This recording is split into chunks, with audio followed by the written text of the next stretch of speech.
नमस्कार, समाचार वाणी में आप सभी का स्वागत है। चीन से जारी विवाद के बीच आप दौलत बेग ओल्डी एयर स्ट्रिप का नाम बार बार सुन रहे होंगे। DOB यानी दौलत बेग ओल्डी एक जगह है जो कि लद्दाख में चीन की सीमा से बिल्कुल सटी हुई है। 1962 में हुए चीन युद्ध के समय इसे बनाया गया था, लेकिन कुछ समय बाद ही इसे बंद कर दिया गया। चीन का आक्रामक रवैया जारी रहा, लेकिन किसी सरकार ने इस हवाई पट्टी पर ध्यान नहीं दिया। यह वो एयर स्ट्रिप है जिस पर बड़े हवाई जहाज़ों के जरिए सैनिकों को पहुंचाया जा सकता है। अभी जारी तनाव में भी इसी हवाई पट्टी के कारण कुछ ही मिनटों के अंदर भारी संख्या में भारतीय सैनिक पहुंच पाए। भारतीय सेना के पूर्व उप प्रमुख एयर मार्शल PK बारबोरा ने एक बड़ा खुलासा किया है कि 2008 में जब उन्होंने इस हवाई पट्टी को खुलवा दिया तो तब की कांग्रेस सरकार उनसे इसे लेकर बेहद नाराज हो गई थी। आपको बता दें कि दौलत बेग ओल्डी दुनिया की सबसे ऊंची हवाई पट्टी है। एयर मार्शल PK बारबोरा ने इस मामले पर अपनी चुप्पी तोड़ी है।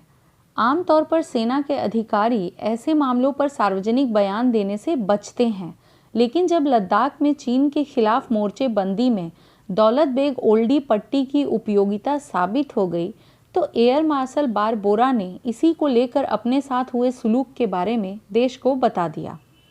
समाचार एजेंसी ANI से बातचीत में उन्होंने कहा कि मुझसे कुछ भी लिखित में नहीं कहा गया, लेकिन 2008 में जब मैं वहां से लौटा तो मुझसे प्रॉपर चैनल के जरिए यह पूछा गया था कि आपने ऐसा क्यों किया। इस पर मैंने जवाब दे दिया कि यह वायुसेना की जिम्मेदारी है कि वहां पर सेना की मौजूदगी सुनिश्चित की जाए। यह जगह भारतीय इलाके में आती है और इसीलिए मैंने हवाई पट्टी खोलने का आदेश दे दिया। पूर्व एयर मार्शल बारबोरा ने ही अपने सामने यहां पर AN-32 विमानों की लैंडिंग भी कराई थी। वो उन दिनों पश्चिमी कमान के कमांडर इन चीफ थे। यह पूरी तरह खुफिया मिशन था और इसके लिए केंद्र सरकार और तब के रक्षा मंत्री AK एंटोनी को भी नहीं बताया गया था। दुनिया की सबसे ऊंची एयर स्ट्रिप होने के कारण यह पाकिस्तान में काराकोरम दर्रे से कुछ ही दूरी पर है। यहाँ से चीन की गतिविधियों पर नज़र रखने के साथ साथ पाकिस्तान की तरफ से भी किसी तरह की घुसपैठ की निगरानी हो सकती है। एयर स्ट्रिप होने के बावजूद इतने साल से भारतीय सैनिकों को कई दिनों तक पैदल चलकर यहाँ पहुँचना होता था। ऊंचाई वाला इलाका होने के कारण यहाँ ऑक्सीजन बहुत कम है, इसीलिए चढ़ाई आसान नहीं होती। हालांकि कभी कभार हेलीकॉप्टरों का इस्तेमाल किया जाता रहा। एयर मार्शल बारबोरा ने यह भी बताया कि भारतीय सेना ने कम से कम 5 बार इस हवाई पट्टी को खोलने का प्रयास किया, लेकिन हर बार केंद्र सरकार इस प्रस्ताव को नामंजूर कर देती थी। वो कहते हैं कि जब मैंने एयर स्ट्रिप को शुरू करने की बात सोची तो पिछली 5 फाइलों को देखा। उन फाइलों को देखने के बाद मैं समझ गया कि अगर मैंने एक और फाइल बनाई तो लिखित रूप में अपना अनुरोध रखने के बावजूद भी मुझे आगे बढ़ने नहीं दिया जाएगा। पहले की सभी फाइलें विभिन्न बहानों से बंद कर दी गई थी, इसीलिए मैंने बिना किसी लिखित अनुमति के दौलत बेग ओल्डी एयर स्ट्रिप को फिर से खोलने का फैसला किया। आगे वो कहते हैं कि मैंने फैसला किया कि कोई फाइल नहीं बनेगी और कुछ भी लिखित में नहीं होगा। यदि आप अनुमति मांगते हैं तो सभी पुरानी फाइलें खंगाली जाएंगी और आखिरकार जवाब एक और नहीं होगा। इसके अलावा मैंने सेना में अपने समकक्षों से बात की और वायुसेना के अधिकारियों के साथ एयर स्ट्रिप के लिए ज़रूरी तैयारियां शुरू कर दी। एयर स्ट्रिप को खोलना इतना आसान भी नहीं था। इसके लिए कुछ खास बातों का ध्यान ज़रूरी था, जैसे कि AN-32 विमान को 14,000 फीट से ऊपर नहीं ले जाया जा सकता।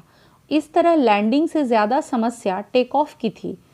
उन्होंने इसके लिए गुपचुप तरीके से ट्रेनिंग का काम भी शुरू किया, जैसे कि अगर इंजन बंद हो जाए तो क्या करना होगा, या बिना इंजन बंद किए टायर कैसे बदले जाएं, इत्यादि। बारबोरा कहते हैं कि मैंने 31 मई 2008 को वायुसेना के तत्कालीन प्रमुख एयर चीफ मार्शल फली होमी मेजर की मौखिक अनुमति ले ली। मैंने एयर स्टाफ के तत्कालीन डिप्टी चीफ प्रदीप नाइक को भी जानकारी दे दी। रक्षा मंत्री AK एंटनी को मिशन पूरा होने के बाद ही बताया गया। आप देख सकते हैं कि दौलत बेग ओल्डी की हवाई पट्टी चीन के कब्जे वाले अक्साई चीन के कितने करीब है। शायद इसीलिए ये चीन के आंखों की किरकिरी हैं। इकोनॉमिक टाइम्स से बातचीत में एयर मार्शल PK बारबोरा ने बताया है कि हमने चंडीगढ़ से AN-32 में उड़ान भरी। 2 पायलट को मिलाकर हम कुल 5 लोग थे।